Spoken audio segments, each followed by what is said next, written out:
Welcome to the clinical scenarios, and this is your case number 33. 65-year man is presenting with decreased vision both the eyes. His visual impairment has been progressively worsening over the past 5 months. So this is not something which is very acute or sudden onset. In this 65-year male, you have diminution of vision which is bilateral, and it is also gradual as well as progressive. Gradual progressive diminution of vision both eyes. He was diagnosed with the diabetes 10 years back. So there is again a history of diabetes mellitus from the last 10 years, and his current medications are metformin and glyburide. BP is slightly higher, 140/90, pulse 82, respiration 14, temperature is 98.4 degree Fahrenheit. Now examination, when you are doing the examination, we are confirming that there is actually decreased visual acuity in both the eyes. Ophthalmoscopic examination, I think that is again a very important thing. Most of the time the examination is the most important thing, because symptoms may be vague, symptoms may be confusing, but what you are examining will give you a direction in which direction you have to think. So we have microaneurysms, dot and blot hemorrhages, hard exudates and macular edema. So what is the most likely diagnosis? And the options are CRVO, diabetic retinopathy, macular degeneration, or the retinal detachment. Now if you look at this case, he is a patient who is having a age of 65 years male, having a diabetic history from the last 10 years, and the most important factor for the development of diabetic retinopathy is the duration. He has already crossed 10 years of diabetes. Now look at the other options. Macular degeneration, like macular degeneration can also occur after 65 or 60 years of age. That is also bilateral. That will also cause gradual diminution of vision. But is the diagnosis of macular degeneration going up with the microaneurysms, with the dot and blot hemorrhages, with the hard exudates, or with the macular edema? So you have to look at that also. Okay, so your option number 1 is CRVO. So if you look at this CRVO, what is the most important thing that you require for the diagnosis of CRVO? Central retinal venous occlusion. So for this I require mostly a male more than 50 years, right? It is more common in males. I require some risk factor which is responsible for causing this occlusion. So what can be that risk factor? The thromboembolism. Okay, thromboembolism is the most important risk factor. So that is not there. This is there, but this is not there. Second important thing is CRVO causes sudden diminution of vision, sudden painless diminution of vision, and this is again wrong, because this patient is having bilateral gradual diminution of vision, right? Then usually this is unilateral, while they have given it to be bilateral. And lastly, if you look at examination, what are the details that you are expecting in a case of CRVO? I will be expecting the cotton wool spots, not the hard exudates. Cotton wool spots will be there. There will be venous dilatation, that could be there, venous dilatation. Then we can have the tortuosity. All these things are expected in CRVO, which are again not given. So it's very less likely that this is a case of CRVO. Now look at the other options. Diabetic retinopathy. So you'll come back to this afterwards. Macular degeneration. So what about the macular degeneration? If I think about age-related macular degeneration, that is age-related macular degeneration, more than 60 years of age, common in males, bilateral. Not only it is bilateral, it is also symmetrical. Okay, so I can think of macular degeneration, but is it related with the diabetes directly? No, it has no relation with the diabetes. Then second important thing, if I talk about the findings that you are going to get in cases of ARMD are different than the findings that are given. See, if I am talking about ARMD, either it will be a dry ARMD or it will be a wet ARMD, dry ARMD or it will be a wet ARMD. Now, if it is a dry ARMD, D for dry and D for drusen's. The most characteristic lesion that I am going to get in the dry ARMD is the drusen's, which are actually the eosinophilic deposits. These are the eosinophilic deposits, and where they are found? Between the RPE layer and the Bruch membrane of the choroid. So you are not getting any findings of drusen's here. So I cannot say that this is a dry ARMD, because only the dry ARMD is going to give you the gradual progressive diminution of vision.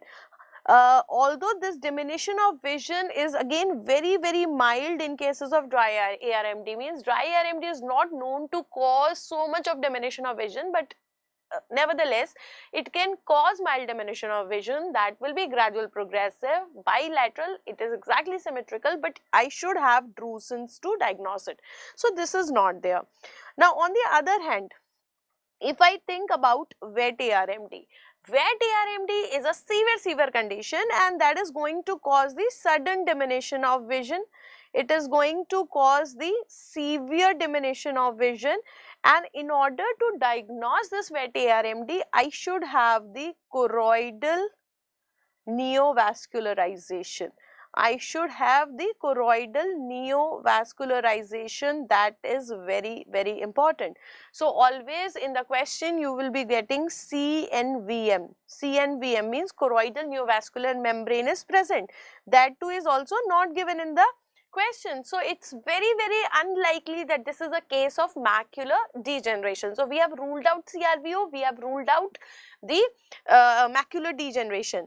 Now what was your other thing? Other thing is retinal detachment. Can it be a case of retinal detachment? Okay, so let's see them one by one. If I am thinking about the retinal detachment, the most common is the RRD, then we have ERD, and then TRD. Okay, this is most common. But when I am thinking about diabetes, so TRD is most common in the diabetic retinopathy. Okay, so if I am thinking of that count that the patient is having diabetes and there is a retinal detachment in this patient, I will have to think about this TRD. Now TRD is causing the gradual diminution of vision. So this is going in favor of this. But if it is a tractional RD, okay, you will be having more of the PDR. That means I should have the PDR, and PDR will first cause the recurrent vitreous hemorrhage. Then I am going to get the recurrent vitreous hemorrhage. The most common cause of recurrent vitreous hemorrhage in the elderly people is your PDR. So I should get the changes of recurrent vitreous hemorrhage, and this recurrent vitreous hemorrhage will first lead to the sudden diminution of vision. That will first lead to sudden diminution of vision, and afterwards when you develop this tractional RD, then we will have the gradual diminution of vision. Second important thing, if it is a tractional retinal detachment, I will not get the bilateral. It's not mandatory that it is always causing the bilateral diminution of vision. If I am having the recurrent vitreous hemorrhage in both the eyes, exactly same amount of vitreous hemorrhage will occur in both the eyes, and therefore I will get the tractional RD in both the eyes. So that is also not there. Moreover, if you look at the findings, what they are saying microaneurysms, they are saying dot and blot hemorrhages, hard exudates, and macular edema. So these are actually not the signs of PDR. In order to diagnose it as a PDR, I need something else. I require neovascularization, and they are not giving me any finding relative to the neovascularization. What they are saying, this patient has microaneurysms, dot and blot hemorrhages, hard exudates, and the macular edema. So look at the findings. These are the findings that they are saying. They are saying that we have dot and blot hemorrhages. Then they are saying that we have microaneurysms, just the pinpoint hemorrhages. What are microaneurysms? Do you know? Microaneurysms are actually the dilated walls of the capillaries. We are just getting the dilated walls of the capillaries. So this is occurring due to the absence of pericytes. So we are getting just the dilatation, bulb-like dilatations we are getting from the walls of these capillaries. This is due to the loss of the pericytes. So this is your pathology linked with the ophthalmology. Due to the loss of the pericytes from the walls, there are small dilatations that are present. These are called as the microaneurysms. Then you can have the deeper hemorrhages also. So when you are getting the deeper hemorrhages, these are called as the dot and blot. Both of them, the microaneurysms as well as the dot and blot hemorrhages, both are present in the inner nuclear layer. A very important question. Both are present in the inner nuclear layer. Then you can have the exudates. The exudates that you are getting in this patient will be hard exudates. Hard exudates. Why these are hard exudates? Because either they are lipids or lipoprotein. They are lipids or the lipoprotein deposits that you are getting, and these deposits are present in the layer outer plexiform. They are present in the outer plexiform layer. Okay, so when you look at the fundus, you should also be able to recognize it from the fundus. You will see that numerous sizes of the hemorrhages are present. I have got very small, these microaneurysms also present. Then I have got larger one, these. I have got dots which are present. Then even larger I have. These are called as the blots. So I have got the microaneurysm. Microaneurysm, I can say, is a hallmark. It is the hallmark of the diabetic retinopathy as a whole, or the NPDR. Microaneurysms are there, dots are there, blots are there. Then we also have the smaller exudates. These are the hard exudates. So these are also present, which are very typical of the diabetic retinopathy. Then can you see here? Sometimes the hard exudates are present in a ring shape pattern. So this is called as the circinate retinopathy. This is called as circinate retinopathy. So all these are actually found in cases of the non-proliferative kind of diabetic retinopathy. Okay, then let's see the other one. If you see the other one, this is the changes that you are getting again in NPDR. These changes are the IRMA and the venous beading. These are again found in NPDR. See, what is this IRMA? Can you see a small AV shunt? This is a AV shunt that you are getting within the branches. Or we can get the beading in the veins. Venous changes, like venous beading could be there, venous looping could be there. There can be shunting between the branches of artery and vein. So all these changes are again found in NPDR. But in order to say that it's a PDR, we have recurrent vitreous hemorrhage leading to the tractional RD, and therefore we have gradual diminution of vision. I should have the neovascularization. This neovascularization could be at the optic disc, called as NVD, or it could be in the vessels, great vessels going. So it could be elsewhere also. This is called as elsewhere.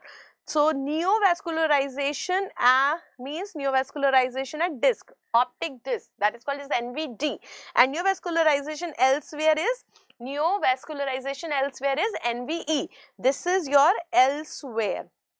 So in order to diagnose it as a case of PDR, I require the neovascularization. So after getting the basic concepts, now coming back to your answer. So your options are CRVO, that we have already ruled out, diabetic retinopathy will come back, macular degeneration already ruled out, tractional RD के लिए I should have the PDR ruled out.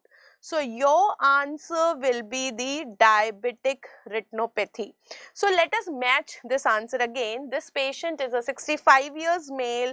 He is having bilateral diminution of vision, which is gradual worsening over 5 months. And you know, the vision loss occurring gradually in a patient of diabetes. It could be cataract, it could be tractional RD, or it can be the diabetic retinopathy itself. So we have already ruled out the tractional RD. They are not telling you about the cataract. He is diagnosed with the diabetes 10 years back. And what are the findings? Microaneurysms, dot and blot hemorrhages, hard exudates and macular edema, which gives you a clue towards the NPDR. So this patient is having NPDR. Diabetic retinopathy itself is a cause of gradual diminution of vision. So your answer is diabetic retinopathy.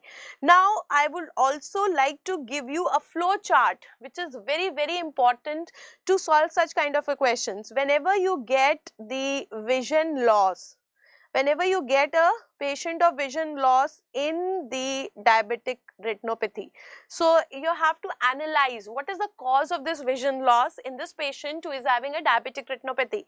So first see whether it is a sudden vision loss or it is a gradual vision loss, whether it is a sudden vision loss or a gradual vision loss. In the sudden vision loss, whether this patient is having NPDR or having the PDR. If this patient is having NPDR, that the most common cause will be your maculopathy. It can be macular hemorrhages or macular edema, ischemia, anything related to macula. While if it is a case of the PDR, then the answer will be the recurrent vitreous hemorrhage. Then the answer will be the recurrent vitreous hemorrhage. Now in this case we were given the gradual vision loss. So gradual vision loss occurring in a patient of the diabetic retinopathy. So what could be causes? Causes could be cataract. Which cataract? It can be a snowflake cataract, it could be a presenile cataract. Okay. Then another important thing, it could be tractional RD. For tractional RD, I require the previous neovascularization, I require the PDR. And the third thing is diabetic retinopathy itself. So can you tell me what is there in this case? In this case, it is the diabetic retinopathy itself causing the gradual vision loss in a patient of diabetes. So I hope you understood the session. In case of any doubt, you can always post your doubt in the comment section below this video, or you can directly ping me on my Insta group, Facebook page, Facebook group, or you can be a part of Telegram group. So there we are doing effective doubt solving, sharing a lot of academic and motivational stuff along with the practical classes, so that you have some idea about the clinical cases along with the practical part of it, because you people are not able to go to your clinical postings. For any of your suggestions, any feedback, I'll be more than happy to get them and help you any way I can. Thank you and happy ophthalmology.